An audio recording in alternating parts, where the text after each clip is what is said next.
Last week we started a new series, just an in-depth look at the story of the prodigal son. We're just calling the prodigal. And last week we covered the battle of the prodigal's battle. And prodigal, really in its essence, it means someone who lacks restraint. And I believe this with all my heart, that all of us have a tendency in areas of our life to lack restraint. In other words, we all face the battle of the prodigal. Maybe you don't end up in a pig pen, but we all face the battle of the prodigal. We all go through things where we lack restraint in our lives. And the only way to win that battle is to be like Paul. Where Paul said, I die daily. It's an everyday battle. Every day I die. I kill my soul, my will, my mind, my emotions, and I instead lean upon the Spirit. I get into the Word of God that is powerful, that is living, that is sharper than any two-edged sword, that divides the soul from the spirit. It divides it so that I can walk in the Spirit. That's what Paul's saying. I die daily. And the only way to win that battle is to walk in the Spirit, to get into His Word, to die daily. And today we're going to look at the brothers' battle. And the brothers' battle is different. If I was just, whenever I read the story of the prodigal son, I can relate to the brother a little bit more. That might be how some of you are. You might relate to the older brother. I do. I never, as long as I've never been out of church. I mean, I was raised in church. I was born on I've joked, I said, I was, the first opportunity that I had, my parents had me in church. I don't know if I was born on a Friday and in church on Sunday, but if I could, I would have been. And I've never left the house of God. It doesn't mean I haven't sinned. It doesn't mean I haven't messed up. It doesn't mean that I haven't done things that I regret, but I've never left the house. So I can relate to the older brother a little bit. Maybe you can, but also because of that, I realize there's a battle. Just as the prodigal has a battle, the older brother had a battle. And I face that one a lot more. Yeah, I don't face a battle with addictions. I face a battle with attitude. Don't look self-righteous to me right now. It's both wrong. I don't face the addictions because I didn't end up in a pig pen, but I face the same attitude that will keep me out of the house of the Father. And here's the product or the brothers' battle. The brothers' battle is this. It's how do I feel about the prodigal? How do you feel about someone else's struggle that might be something that you've never struggled with before in your life? How do you see that person? How do you treat that person? How do you deal with that person? That's the brothers' battle. I want to show you this in Scripture, and then I'll let you sit down. I promise I will. Won't make you stand the whole time. But let's go to the story of the prodigal son. And in Luke chapter 15, since we're covering the brother, let's start at verse 25. It says, "Now this older son was in the field,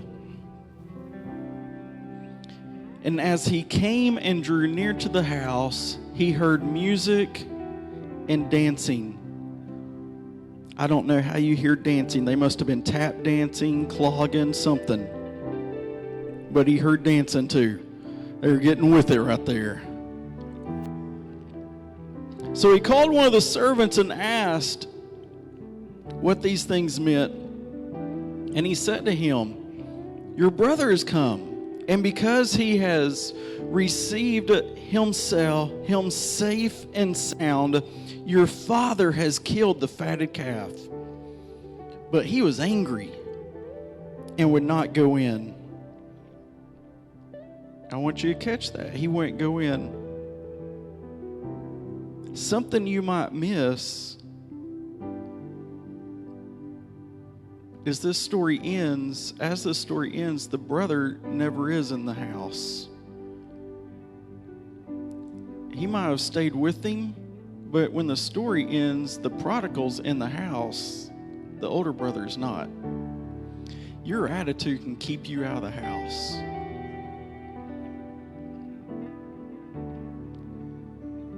It says he wouldn't go in. Therefore his father came out and pleaded with him.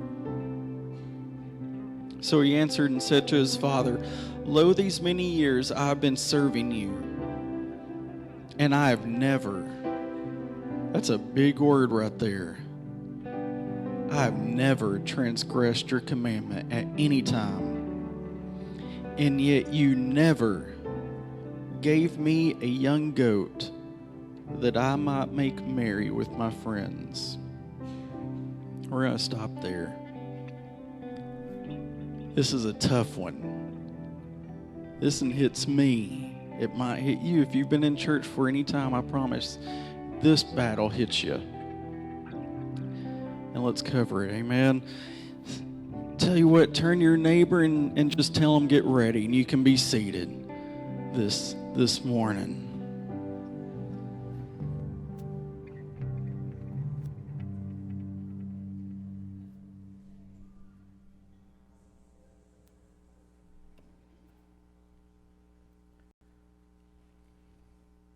This one's a harder one to deal with. Hang on. Let's spit that out. I will. You don't have to ooh that. It's a cough drop. I'm not going to put it in my mouth again later. It's okay. It's just there. There wasn't a trash can, so that's where it went. It went up here. This one's a harder one to deal with because it's easy to spot the sins of the prodigal. His lifestyle y'all will stare at that. Hide it there. It's easy to spot the sins of the prodigal because he's doing it publicly. And we can see what someone does on the outside with their eyes. It's harder to spot the sins of the brother, the older brother, because it's in the heart.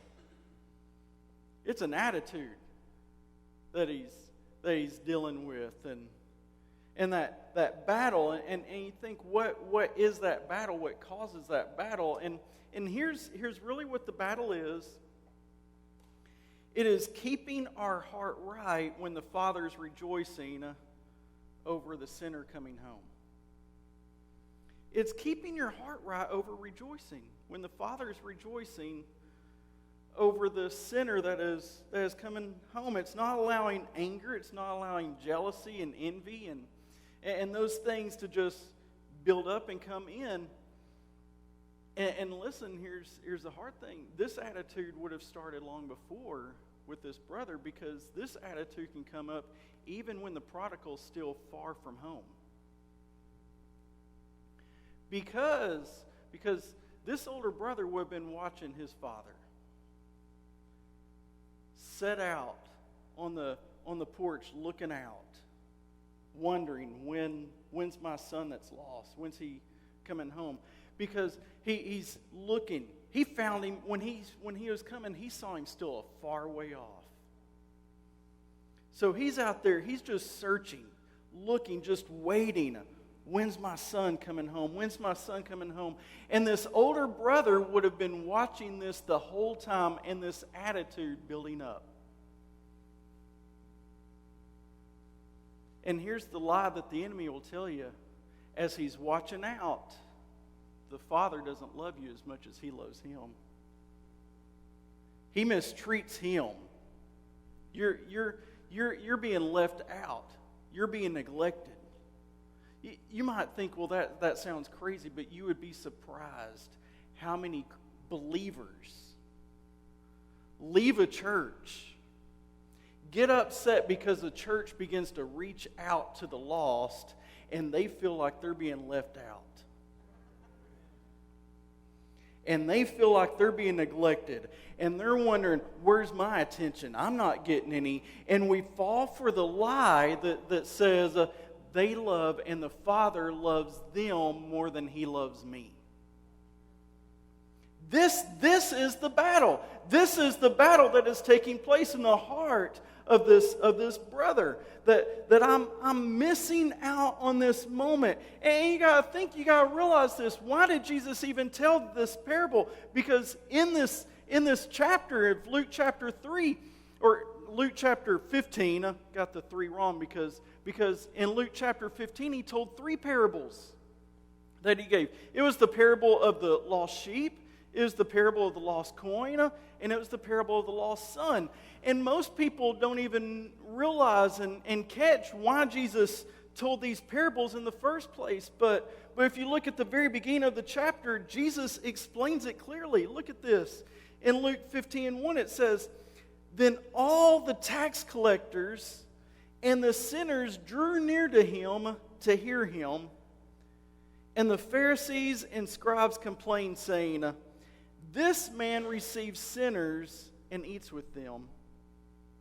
So he spoke this parable to them, saying," look, the whole reason Jesus told these, the whole reason he told these parables in the first place is because the sinners were upset, or the Pharisees were upset that Jesus was receiving sinners. I think that's something that hits home with this, because after a while, church people begin to get upset because Jesus receives sinners still. This is the brothers' battle. Right here, this is the brothers' battle. And let me tell you what it does. Here's one of the things the brothers' battle does. It affects how you see yourself. It affects how you see yourself. Look back at Luke 15:29. It says this. It says, "So he answered and said to his father, 'Lo, these many years I have been serving you, and I have never transgressed your commandment at any time.'" Look at that. I have never. How many has ever said that? I've never. We use these big words like that. Those, I've never. This is how he saw himself. I never transgressed your commandment. That's a lie, isn't it? Unless the only son who can say, "I've never transgressed your commandment," is Jesus. Because we've all fallen short. We've all missed the mark. We've all sinned. Every one of us, not any of us can say never. But this older brother is saying, "Look, I've never transgressed your commandment. I've heard people say before, I've always done what's right." And I'm thinking, really? Always? You've never messed up? You've always done? Why is it that we throw that? But that's how we see each other. It affects, when this attitude comes in, it affects how you see yourself. There's a danger in here. Look, in Luke chapter 18, Jesus is telling another parable, but I want you to watch. Here's the big thing here. In verse 9 it says, "Also he spoke this parable to some who trusted in themselves that they were righteous." uh-oh, I've never transgressed. I've always done this. Really? He spoke this parable of these kinds of people who trusted in themselves that they were righteous and despised others. Because anytime you trust in yourself, in your own righteousness, you're going to despise other people. Every time. And he goes on and says, here's the parable. It says, 2 men went up to the temple to pray. One a Pharisee and the other a tax collector. The Pharisee stood and prayed thus with himself, God, I thank you that I am not like other men. Ouch. You might not have ever said it, but have you ever thought it? Have you ever thought anything like that? I'm not like them. I'm better than they are. I think I'm not like this person right here. An extortioner, unjust, adulterers, or even as this tax collector. And then watch his focus. I fast twice a week. I give tithes of all that I possess. It's all in what he's doing right now. Good things, but it's still the focus is on what he's doing. And the tax collector, staying afar off, would not so much as raise his eyes to heaven, but beat his breast, saying, God, be merciful to me, a sinner. I tell you, this man went down to his house justified or saved, rather than the other. For everyone who exalts himself will be humbled, and he who humbles himself will be exalted. Here's the battle. It's trusting in your righteousness. It's trusting in your own righteousness. No, and I say this is the older brother's battle because no new believer struggles with this. A new believer knows, man, I've messed up. I've done a lot of things wrong. I'm still struggling. I'm still dealing with these things. A new believer understands grace. They appreciate it. They understand I'm saved by grace. Thank God for His grace. They understand I've got to have this every day. I loved at our last baptism that we had that there was one person that wanted to get baptized. They had been baptized recently, and they were getting baptized again. And someone asked them, they said, "Why are you getting baptized again?" And their response was, it was a new believer. Their response, "Oh, I need it every day." I love that. When did we get out of the place that we need it every day? That it's about His grace, not about my works and what I do. It's not about my righteousness, it's about Him. And every new believer will not ever struggle with this, but you get someone that's been saved 10 years, 15 years, 20 or 30 years, that's been saved a while, and all of a sudden when you talk to them, they're not talking about grace, they're talking about what they've done for God. This is the attitude that begins to take in. They're talking about their righteousness and trusting in their righteousness. I've come a long way. I'm not the same that I used to be. I've done that kind. This is what it is. And I'll tell you, this is the danger, because pride is trusting in your own righteousness. It will cause you to see yourself differently. Every time it will cause you to see yourself better than you really are.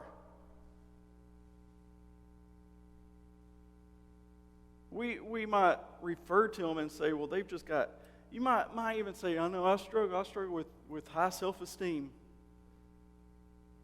You might be, I struggle with low self-esteem. I don't care. Really, if you just get down to it, this is the battle.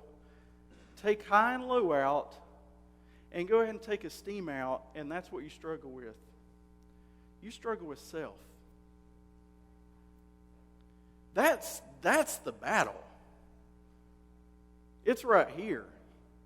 It's that all of my focus gets put on me instead of my focus put on Him. What I do, what I can do, how I can. And it's all about me. And that's the battle that causes you to, it affects how you see yourself. It's that pride. It comes in. And that's the attitude the older brother's dealing with. It affects how he sees himself. But here's also something else.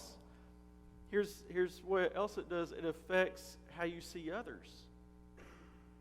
Not just how you see yourself, but it affects how you see others.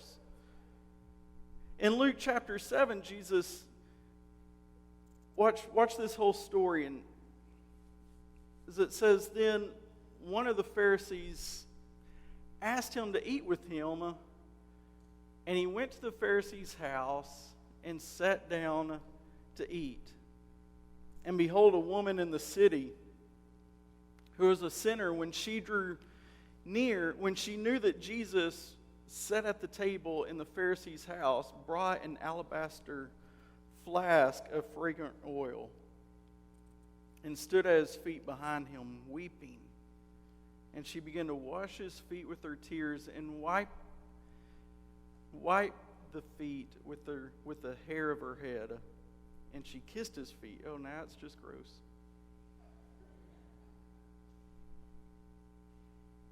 And anointed them with the fragrant oil. And when the Pharisee who had invited him saw this, he spoke to himself, saying, Now watch, because you can miss things. He spoke to himself. Here's another way of saying it. He thought. Right? I mean, he thought. He didn't speak it out loud. He spoke to himself. There's people in the room. Do you ever have a conversation with yourself, with other people in the room? How do you do it? You do it quietly. You do it out loud. They call you crazy. When you're by yourself, you can do that. But you do it out loud in front of others, they call you crazy. So he's thinking this. Speaking to himself, he's thinking this. This is what he thinks. This man, if he were a prophet, would know who and what manner of woman this is who is touching him. For she is a sinner. And I like this because remember, he's speaking or he's thinking to himself. He's thinking to himself, and here's what he's thinking: if this man were a prophet. And this verse here, this next verse, and Jesus answered. Wouldn't that just freak you out right then?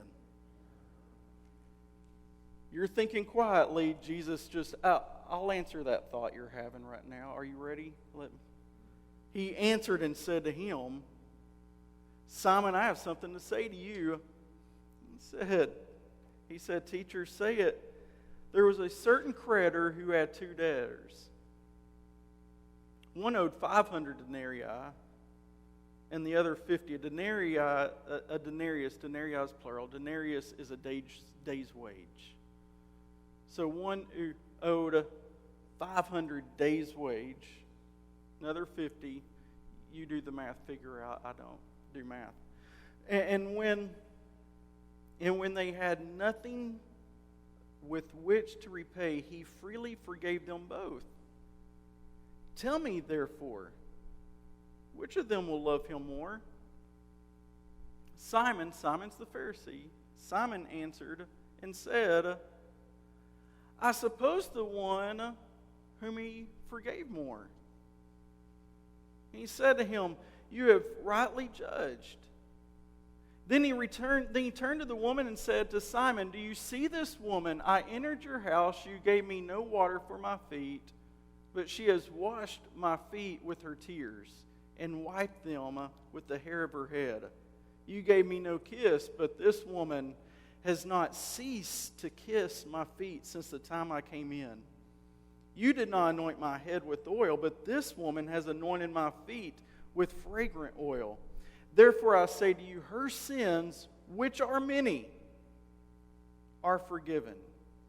For she loved much, but to whom little is forgiven, the same loves little.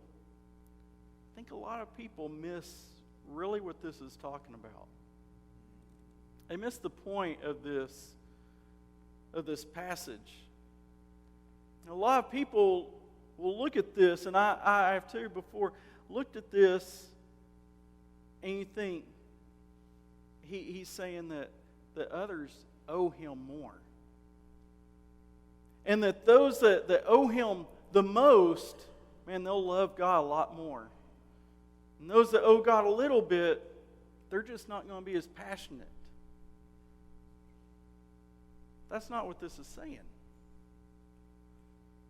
It's how we've read it at times, but that's not what this is saying. Because remember, he's answering Simon's thoughts. He's not saying, look, that some owe a lot and some owe a little. He's not saying that some people are better than other people. He's saying this: some people think they are better than other people. This is an answer talking about, this is on thoughts right here. Some people think they are better. Some people think, hey, I've done a lot better job. Some people think that I don't owe as much. I don't, because he gave amounts to this parable to Simon, not because some people are better than others. He gave amounts because some people think that they're better than others. Because James chapter 2, in the book of James makes a bold statement. He says that if you have broken one commandment, you're guilty of all of them. What's the point? We all owe the same. We've all fallen short. We all owe the same amount. The same price was paid for all of us. There wasn't different levels of our sin. There wasn't that Jesus died this way for this one and this way for that one. No, it was the same blood. It was the same price. It was the same penalty. We all owe the same. But the problem is that some of us think that I don't owe as much as this one, that I didn't do as bad as this one. So now we fall in this place of I might not love him as. Listen, that's not what it's about. You've got to realize you all owe the same. He's saying, Simon, you don't love me as much as her because you think you're better than her. You think you don't owe me as much as she does. But if you really knew how much you did owe me, if you knew how much I forgave you for, if you really knew, you would love me just as much as her. You would be pouring out your love on me. But the problem is that we see ourselves differently. And if you see yourself differently, if you see yourself as self-righteous, as you see yourself in this way, it affects then how you see others. Listen, if you're always looking up to you, you'll look down on others. If you're looking up to you, there's only one place to look for others, and you will look down on them every time. If you trust in your own righteousness, you will despise others. And this brother here, he's looking and I'm better than them. I never transgressed against your commandment at any time. I never did wrong, not like this person. Listen, how are you looking at others?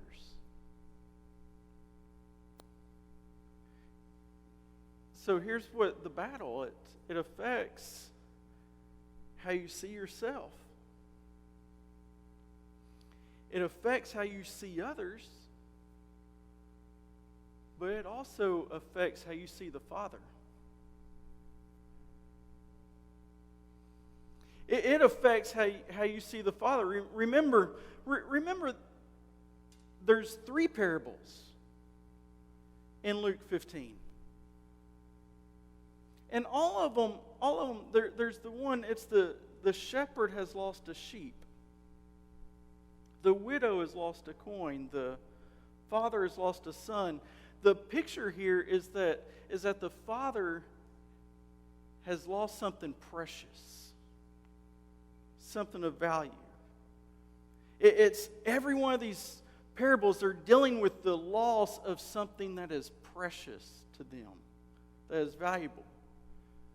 And God's saying, look, the reason for this is Jesus is trying to show you that you are valuable, that you are precious to God.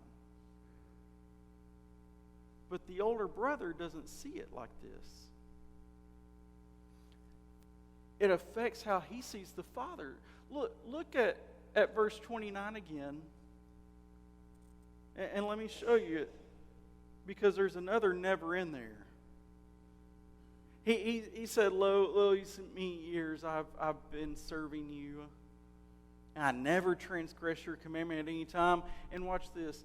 And yet you never gave me a young goat, that I might make merry with my friends. You killed a fatted calf for this son of yours who's done wrong. But me, you've never even gave me a goat. You never gave me so much as a goat. Now that's a lie.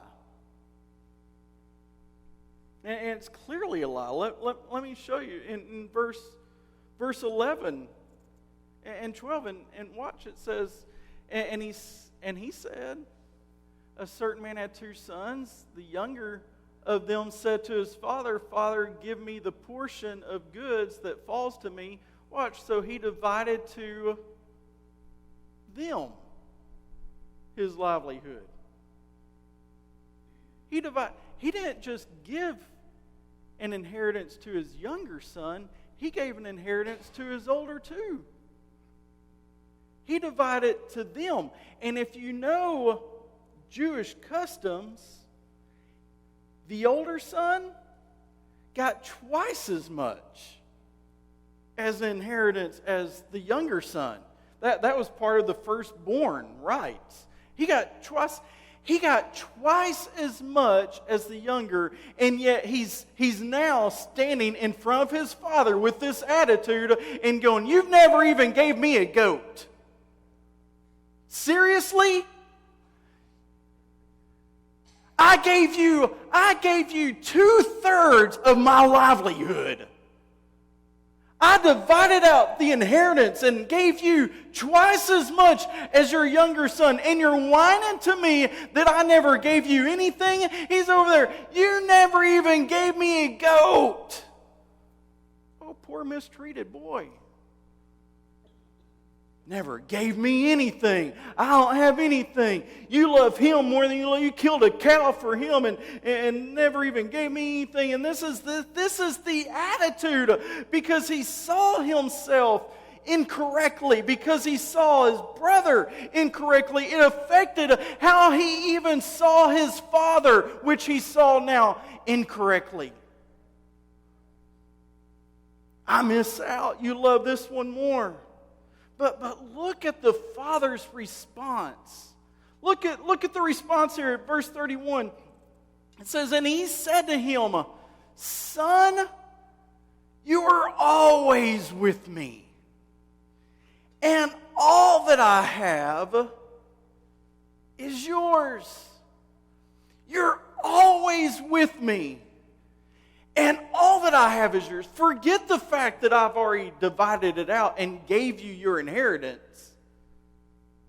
Just the fact that you're with me, that you're always with me, you have access to everything I have. What God's saying, what Jesus is saying, when he says you're always with me, that represents the presence of God. When he says, all that I have is yours, that represents the provision of God.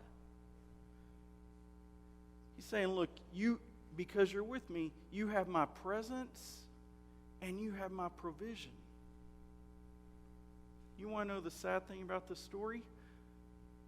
The prodigal son, the younger son, he missed out on the presence and the provision because he left home. The older son, he missed out on the presence and the provision because he left home in his heart. It was an attitude.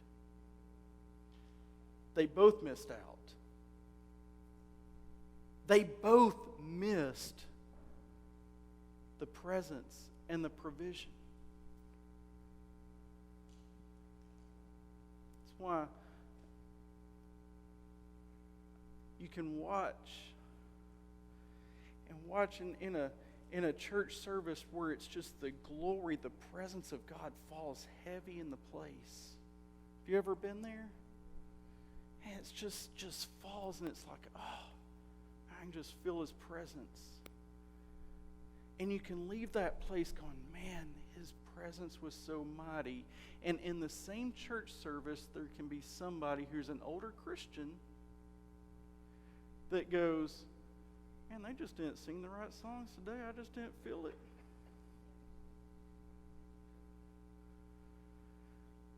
That service lasted forever.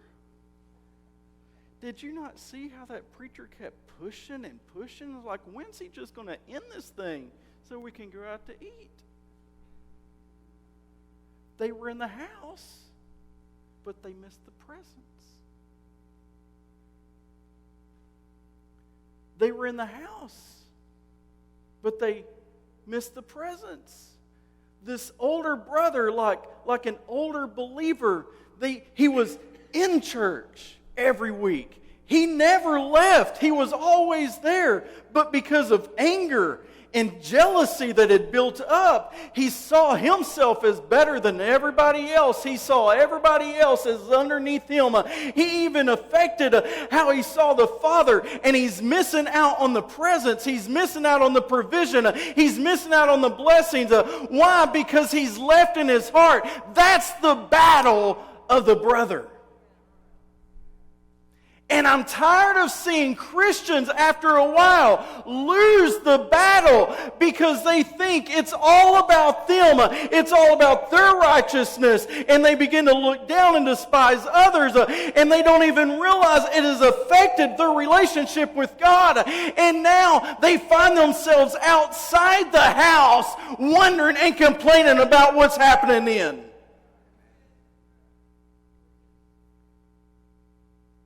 I've always done what's right.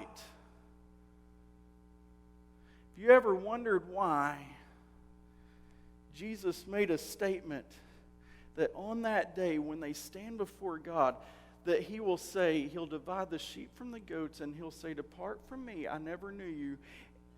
And they will be going, but I did this in your name. I did that in your name. There will be people, I never left the house. And they'll say, you did in your heart. See, the attitude of the brother can get you out. And you don't even realize it when it happens. So how do you win the battle? How do you win this battle? I think it's because this is so important, because I believe we all want to be older brothers. But I think we all want to be good older brothers. There's a difference. We all want to be in the house. We all want to be in the presence, and we all want to experience the provisions. We all want to be older brothers, but we all want to be good older brothers. And I like Paul, because I think, man, above anybody, this guy never lost his heart at who he is and where God had brought him from. Paul wrote this and kind of showing his attitude. He wrote 1 Corinthians. He wrote this 10 years before he died. It was about 20 years after his conversion on that road to Damascus. So about 20 years after. He wrote 1 Corinthians 10 years before he died. This is what he wrote in chapter 15 and 9. For I am the least of the apostles, who am not worthy to be called an apostle, because I persecuted the church of God. 10 years before he died, watch, he says, I am the least of the apostles. 7 years later, around 3 years before he died, he wrote Ephesians. And in Ephesians 3:8, this is what he writes. To me, who am least or less than the least of all the saints, this grace was given that I should preach among the Gentiles the unsearchable riches of Christ. Watch the pattern. 10 years before he dies, he writes, I am the least of the apostles. 7 years later, 3 years before he dies, he writes, now, I'm the least of all saints. Kind of looks like he's going the wrong direction. The least of the apostles, now let's be blunt, I'm the least of all saints. 2 years later, about a year before he dies, he writes to Timothy, and he writes this. We put that up. It says, this is a faithful saying and worthy of all acceptance, that Christ Jesus came into the world to save sinners, of whom I am chief. Do you see the pattern? 10 years before, I'm the least of the apostles. 7 years later, 3 years before he dies, I'm the least of all the saints. A year before he dies, he's now proclaiming, I'm the chief of all sinners. How does he keep an attitude that he sees others? He keeps himself in line, that he can say in that kind of manner. He's not looking down on anybody. He's not looking at himself differently. He realizes that no matter what my works are, it was the same price for me that it was for someone else. It was all paid. It's by His grace that I'm living. It's all about Christ. He has this attitude. He goes from, I'm just the least of the apostles, and then let's get real. I've come to a new realization. I'm the least of the saints. And then later, let's get real. God keeps reminding me, I'm just a sinner like everybody else. I'm the chief of sinners, just to be honest. I'm just living by grace. How do you get this kind of perspective and remain that in your life? Because it was still Paul who said, I die daily. I stay humble because I die. I crucify the flesh.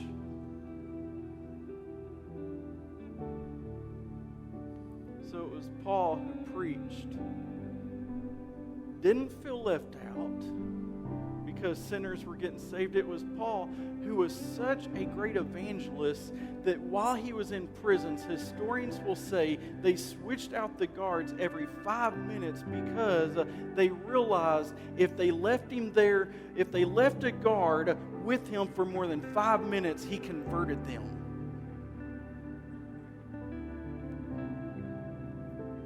It's all about Christ.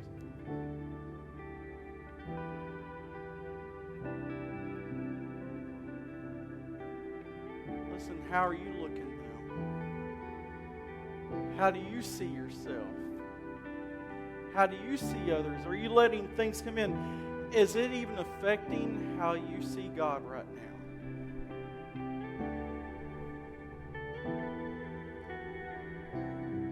Let's get it in line.